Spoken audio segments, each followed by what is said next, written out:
Video games are not whack. I like them a lot, in fact. Over the years, there have been several video games that have attracted my attention, like a moth to a light source, only in this case a Treecko to a television screen, which is also technically a light source. And now it is time to rank these games against each other and see what comes out on top. Or more accurately, whatever I deem to actually be my favorite video games. Honestly, it's hard to pick. Like, these games hold so much value to me, and it's hard saying I love one more than the other. It's like playing favorites with your kids, but way harder. Oh yeah, and I'ma lay out some ground rules real quick. First of all, spoilers for the video games mentioned. That's not a rule. Second rule, one video game per franchise. Trust me, it makes things far less redundant. And the third rule, no Pokemon. Yup, not a single entry. Look, you all know it's my favorite franchise, and I want to give some others the spotlight. TreeckoBro's top 10 Pokemon video games when? Number 10.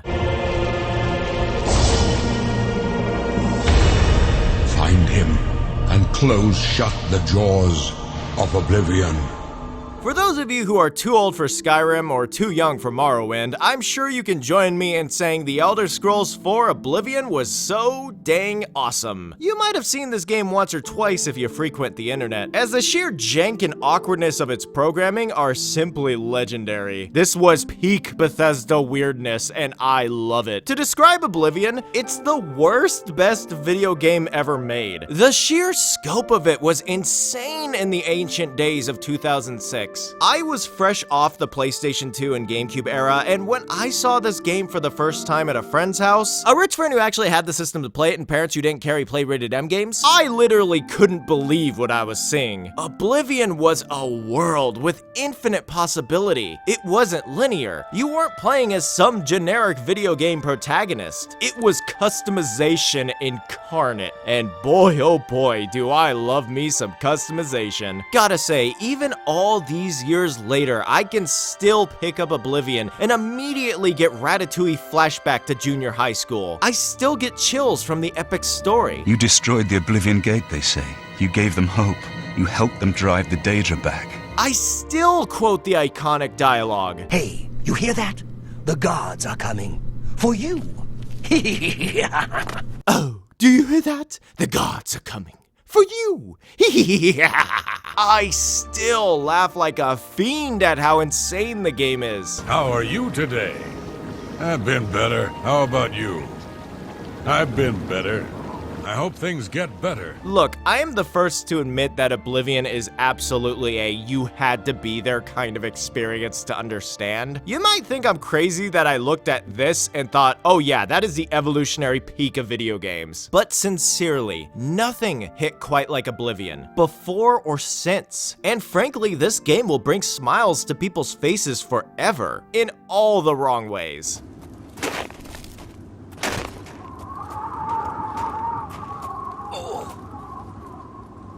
Number 9. The new world. Amazing, ain't it?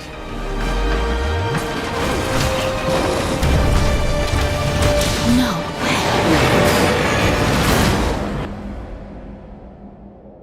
Monster Hunter was always a series I had heard about, seen some gameplay of, and then just wrote off as being not for me. It looked too complicated, too niche. How do you even do things in it with how clunky the gameplay is? And after trying out some of the older entries, my sentiment still kinda holds true. But Monster Hunter World was quite an entry point for me alongside so many others, putting Monster Hunter on the map as one of Capcom's largest and most successful franchises. Does Monster Hunter World deserve the hype? It certainly does, my friends. There's no game that pulls off multiplayer quite like a Monster Hunter game. Everyone has their roles, everyone has their armor, their builds, their cats. The variety is so insane that it still baffles me to this day. And to this day, I've only learned to play 3 of the 14 weapon types competently. Only 3, and the hunt still feels so dang fresh. The amount of polish and balancing this game has is simply incredible, and that mixed with a truly generous studio that gifts us essentially free DLC for playing it, it's hard not to like Monster Hunter World. And for those of you saying they made us pay for the DLC Iceborne, bruh, that ain't no regular DLC. That's a completely new game slapped on top of Monster Hunter World, which allows you to keep your progress. Let's be real. Monster Hunter has me clutch clawed at this point, and I can't wait to see where the franchise goes from here. Count me in, Capcom. Give us more monsters, more adventures, and less time with the handler, please God. Number 8. To the former agents of Overwatch, this is Winston. Obviously. Are you with me?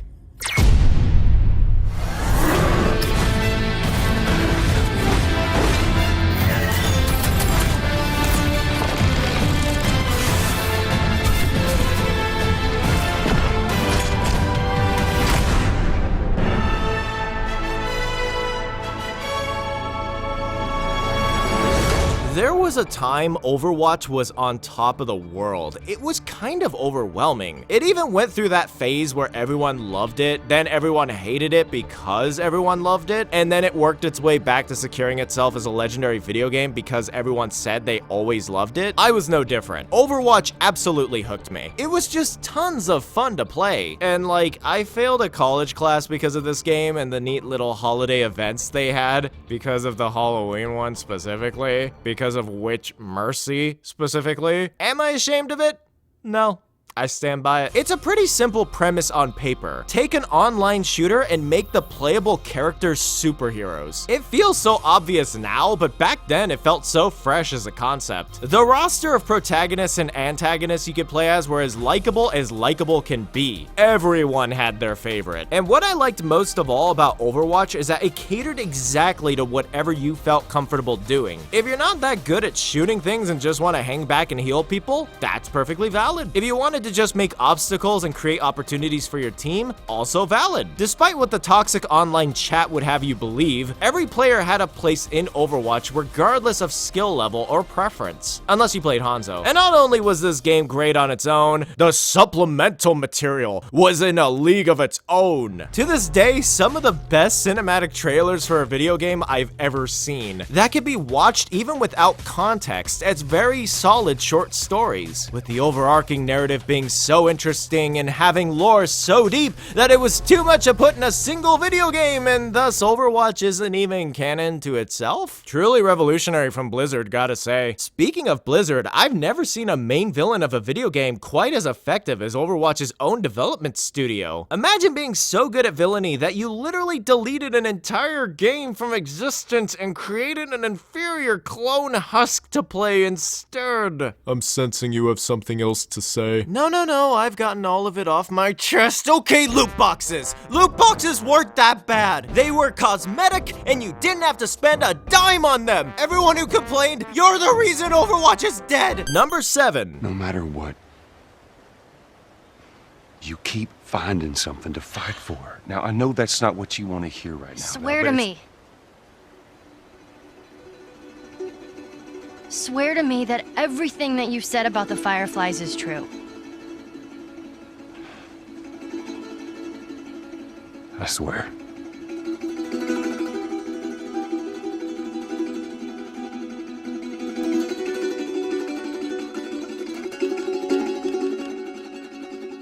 Okay. The Last of Us is a monumental achievement of a video game. Not the only monumental achievement, which is forgotten by certain television studios, but an achievement nevertheless. There is a reason this linear story-based game is still being talked about more than a decade since its release. Naughty Dog casually took tropes such as surviving in a zombie apocalypse and a hardened veteran warming up to an impressionable child and decided to just create the best version of it possible. It's harder to get more iconic than the main characters Joel and Ellie. I mean, come on, these two single-handedly convinced gamers to play a game that is essentially one giant escort mission. I know that sound. I got you now.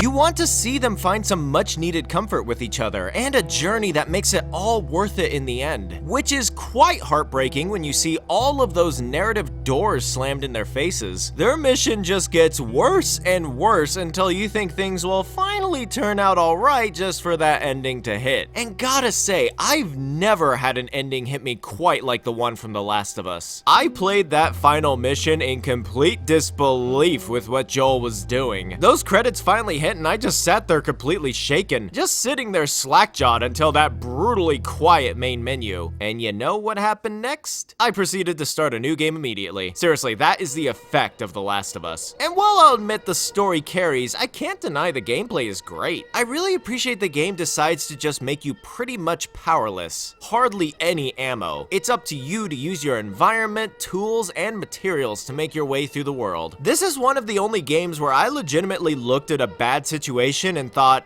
I think I better just sneak around that. One of the other games being Pokemon. You see those trainers on the route, but you just want to get to that Pokemon Center. The Last of Us is truly amazing. And nowadays, you have a lot of options to experience it, including experiencing it through the parent filter. You and your family who don't play video games will have an enthralling, heartbreaking time. Number 6. Listen to me. When the time comes, you gotta run and don't look back. This is over.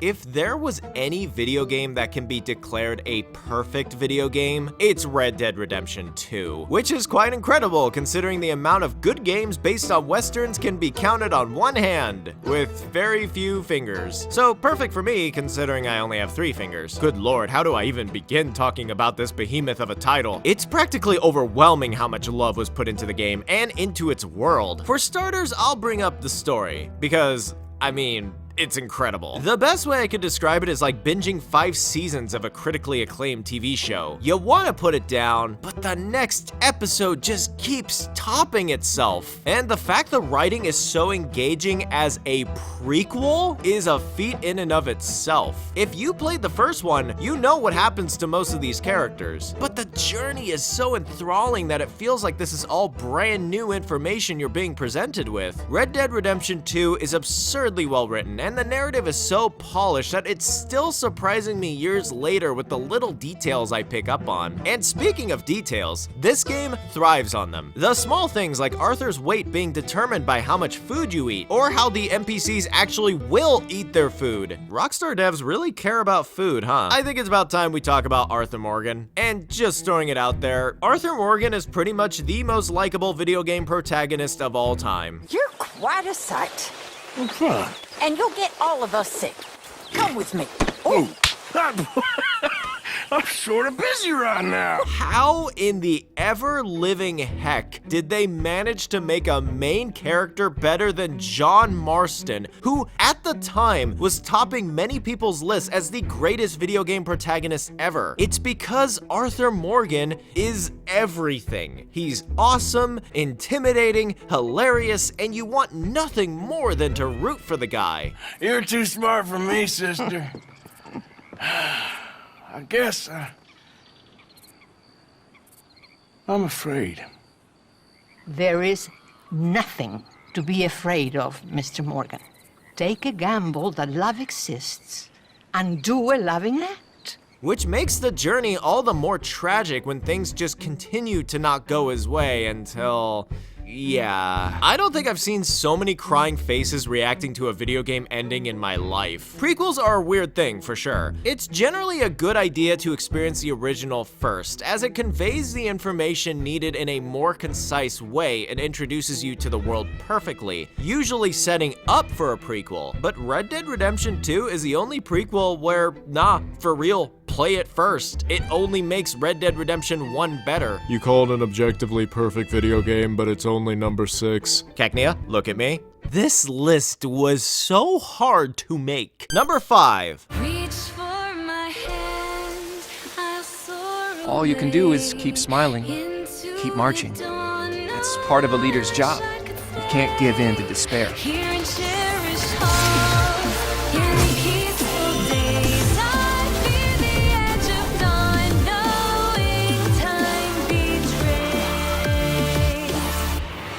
Whatever comes to pass, please swear to cut a path that is your own.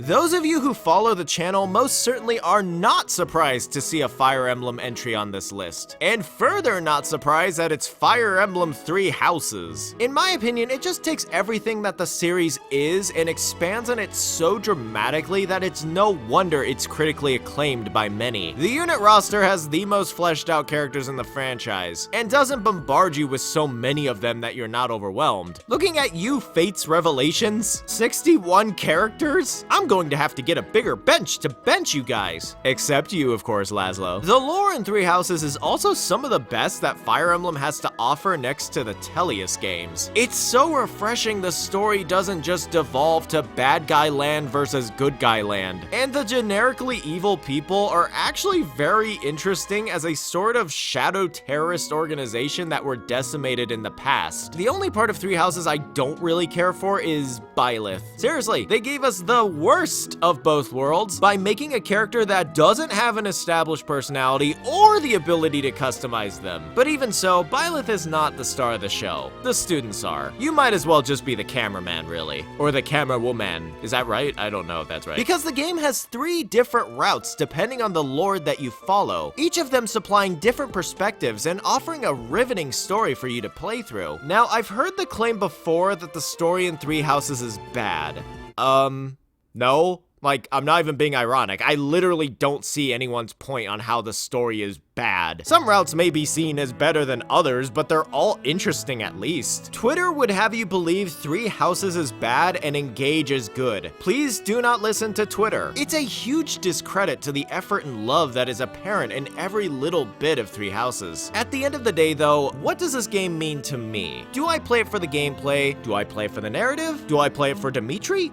Yes. But there's also this. The units you're using to fight battles are students. You're their teacher. You literally watch them grow into adults, taking the skills you taught them to the coming war. So really, these aren't just your students. They're your kids. And it's up to you to make sure they're safe and live to lead happy lives. Games that make you care about your crew, bro. There's nothing else quite like them. I wonder if that's foreshadowing for the next number entry. Number 4. You were born to do this.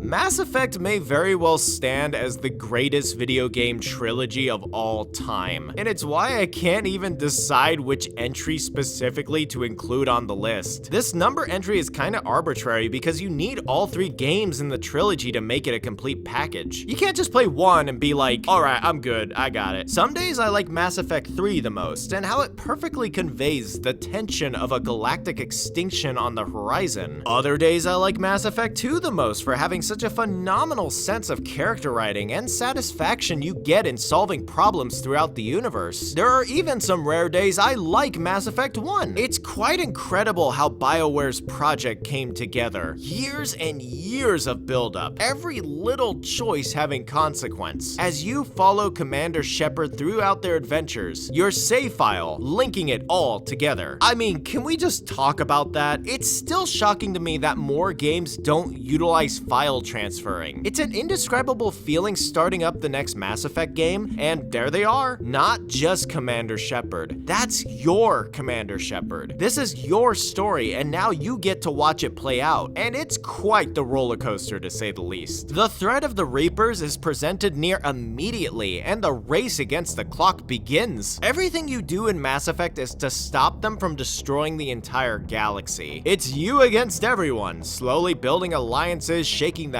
hands politically, and rallying the coolest characters imaginable to join your side for what is to come. If you're marathoning the games, which is very tempting, trust me, it feels like a phase of your life is over once those ending credits hit. The day is saved, most likely, and you have yourself and the time you put in to thank for it. There is a comfort in that. The Normandy became your home. The crew became your family. You're not just shooting weird aliens, you're saving the galaxy, bro. Wait, scratch that. Zombie aliens. Wait, scratch that. Zombie robot aliens. I don't know if I've just sold people on Mass Effect or deterred them. Number 3. There's something my best friend said to me once.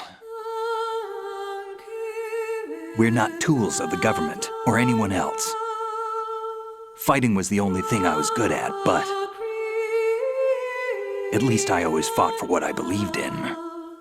Metal Gear Solid is the best, bro. It stands alongside Pokemon as my favorite video game franchise ever. And let me tell you why. It's consistency. No matter what Metal Gear Solid entry you're playing, you're in for a good time, with addicting gameplay and an enriching story which will captivate you. Of course, you may believe some entries are better than others, but I don't know, man. The best Metal Gear Solid for me is just whatever I'm in the mood for. Metal Gear Solid 1 is the self-contained thriller in Alaska. Metal Gear Solid 2 is the fever dream that aged too accurately. Metal Gear Solid 3 is a survival created with the sole objective of making you cry. Metal Gear Solid 4 is the Avengers-style climax, capping off everything built up over 10 years of storytelling. And Metal Gear Solid 5 is the captivating mystery that keeps you guessing at every heart-wrenching turn. Whatever snake is your snake, it's completely justified. Even the meme one. I don't know, does Raiden even count as a snake at this point? He had the code name, but like, look at him. So that's why it's hard to pin down exactly which Metal Gear Solid is my favorite. Though if I had to pick, most days I lean towards...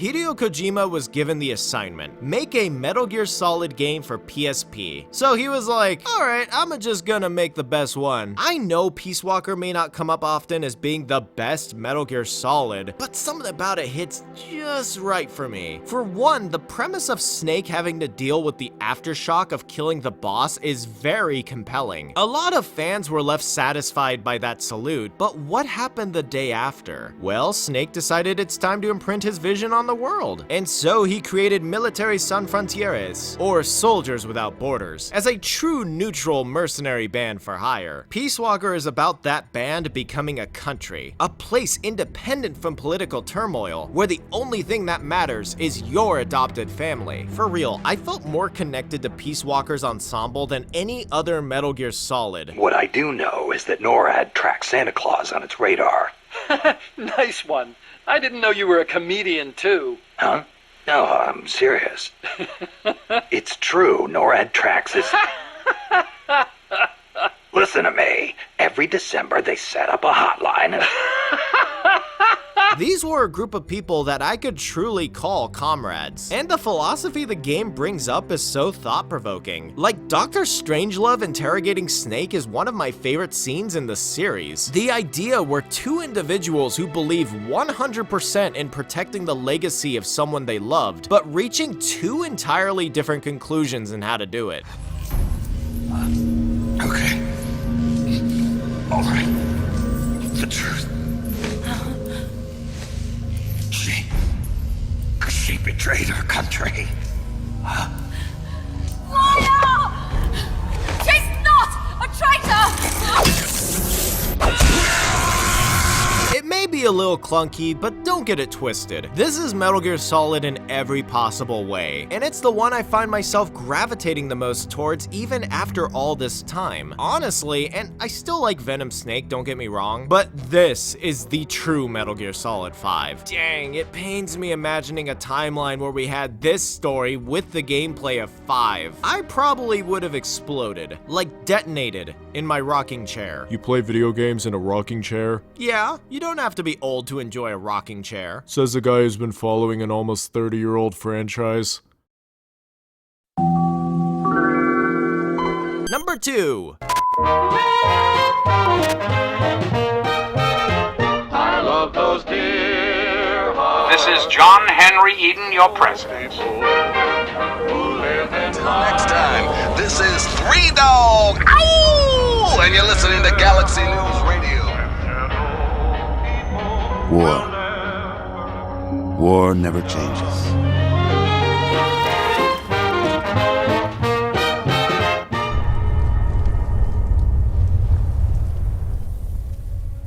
If I could best describe Fallout 3, it would be once in a lifetime. I've spoken before about how certain video games just click with you. Those games change you, and no matter how old they get or how many times you replay them, you still feel the way you did when you first picked it up. Fallout 3 is that very game for me. And to address the elephant in the room, I prefer it over New Vegas. I like New Vegas, but Fallout 3 is my favorite. Fight me. There's just something about the tone and presentation that makes Fallout 3 so addicting. Seriously, I don't know how Bethesda took a setting where the goal is to be alone in a miserable, empty wasteland, but good lord, how it all comes together is genius. There's no feeling quite like exploring the capital wasteland, slapping on that radio to play some ironic music, and encountering nightmarish scenarios playing out over an irradiated Washington, D.C. I'm going to use my hits different token right now. It hits different. To be frank, the Fallout franchise in general might very well have the most interesting premise in all of gaming. It's the apocalyptic future, but it's not our future. It's how the 50s thought the future was gonna be. So you have absurd technology and outdated science that could never exist, mixed with an insane take on how America would pick up the pieces after a nuclear war. With every mile traveled, something crazy is discovered. A fanatical group posing as knights of yore, hoarding technology away from idiotic wastelanders? Or try a faction of giant green humans that have decided to make this wasteland their own personal playground. And we mustn't forget the United States government, who, yes, are still quite kicking, but have decided the current America should burn so they can restore things to how they should be. There's nothing uninteresting about Fallout, and as much as I play Fallout New Vegas or Fallout 4, it just doesn't strike the same chord with me that Fallout 3 did, and continues to do so. I have unironically played the game's main quest dozens of times, and I usually end up making the same choices too. Loving a video game is very much like being in love. You can't explain it, but it's there, and it's a powerful connection. Did I just compare loving a video game to loving an actual person? Oh god, I am a gamer. Number 1! Point 5. You all knew this was coming. I'm making a list of my top 10 video games. You just knew that there were going to be runner-ups.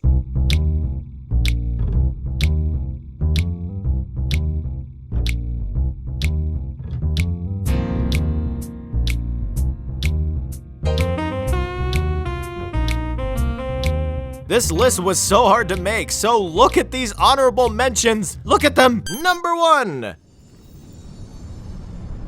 I've been having these weird thoughts lately. Like, is any of this for real? Or not?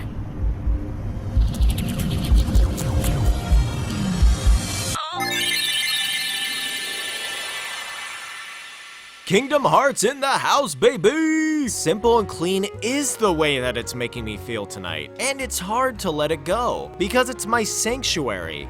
My sanctuary. Stop it. Yeah, okay. With all the hype I've been expressing throughout this top 10 list, it feels like I have no more juice left to talk about Kingdom Hearts. Like, it's perfect. I love it. The combat is insanely addicting, and I love the grounded approach Kingdom Hearts 1 has in comparison to its sequels. And don't take that as me not loving the sequels. I love them pretty much the same as the original Kingdom Hearts, gameplay included. It's so awesome being able to see Sora grow as a fighter to the point where he is a full-blown overpowered anime protagonist. But I don't know, bro. Swinging that Keyblade around like a bat is like a shot of dopamine. It's so satisfying. The story for Kingdom Hearts is, let's just say, polarizing? Yeah. That's a good word for it. It's absurd, it's corny, but good lord, it is epic. And the scale just keeps increasing between each entry. Kingdom Hearts for me feels different from other video games because on top of being endlessly replayable and endearing, it stands on a plateau we don't usually see. Kingdom Hearts is an emotion. It's a feeling. You can't explain it, but playing Kingdom Hearts feels like experiencing a lucid dream. To the point where I would have put money down that Sora was imagining all of this in his head. You go from befriending Donald Duck and Goofy Goof to Cloud Strife from Final Fantasy? How was this made? And how on earth is this not Japan exclusive? Especially in 2002. So many memories. I have so many memories of Kingdom Hearts, bro. bro. Like, I met Sephiroth through this game. Not in Final Fantasy, in Kingdom Hearts. I have the core memory of that final fight with Riku, which not only had a massive difficulty spike, but also where you had to wait an agonizing 2.5 minutes watching the unskippable cutscene, which I have memorized. Kairi, open your eyes. It's no use. That girl has lost her heart. She cannot wake up. Guys, I cannot stress enough that this game was my childhood. I devoured Kingdom Hearts like nothing else. Lore, multiple playthroughs. I was obsessed. I even carried around the strategy guide wherever I went to read. The strategy guide that just tells you how to play the game. I was that entertained with Kingdom Hearts. Also, as a dumb 7-year-old, I totally spoiled the entire game for myself through the guide, so I was more than ready for that Ansem plot twist, let me tell you. Probably more ready than the 17 other Ansem plot twists we would get, honestly. So yeah, that's Kingdom Hearts. Probably a you had to be there experience too, but it was amazing and I wouldn't trade anything in the world for it. The sequels only expanded on that love, and watching the ending to Kingdom Hearts 3 in my mid-20s felt like the closure I needed. I literally grew up alongside the games. So thank you, Nomura. Thank you for gifting us Kingdom Hearts. Thank you for your beautiful, insane mind. Also, thank you, Yoko Shimomura, for being our modern-day Beethoven. Without your music filtering Kingdom Hearts craziness, this series probably wouldn't have been critically acclaimed. Holy smokes, those were my top 10 video games. Thank you for watching and going down this deep, white, spanning rabbit hole of my hyperfixations. I am a bro that enjoys his video games. They're a medium I use to entertain myself, connect with others, or help get my mind moving when I have that ADD brain fog. Not fun, let me tell you. Let me know your favorite video games in the comments down below, even if you don't think I'll know what video game you're talking about. Let me surprise you with my knowledge. You surprise people with your knowledge? People don't expect it! I'm not just some dumb reptile with a keyboard. So you preemptively burn yourself for fear of being roasted by someone else? Yes. May I have some burn heal? You may. Oh, that's good stuff.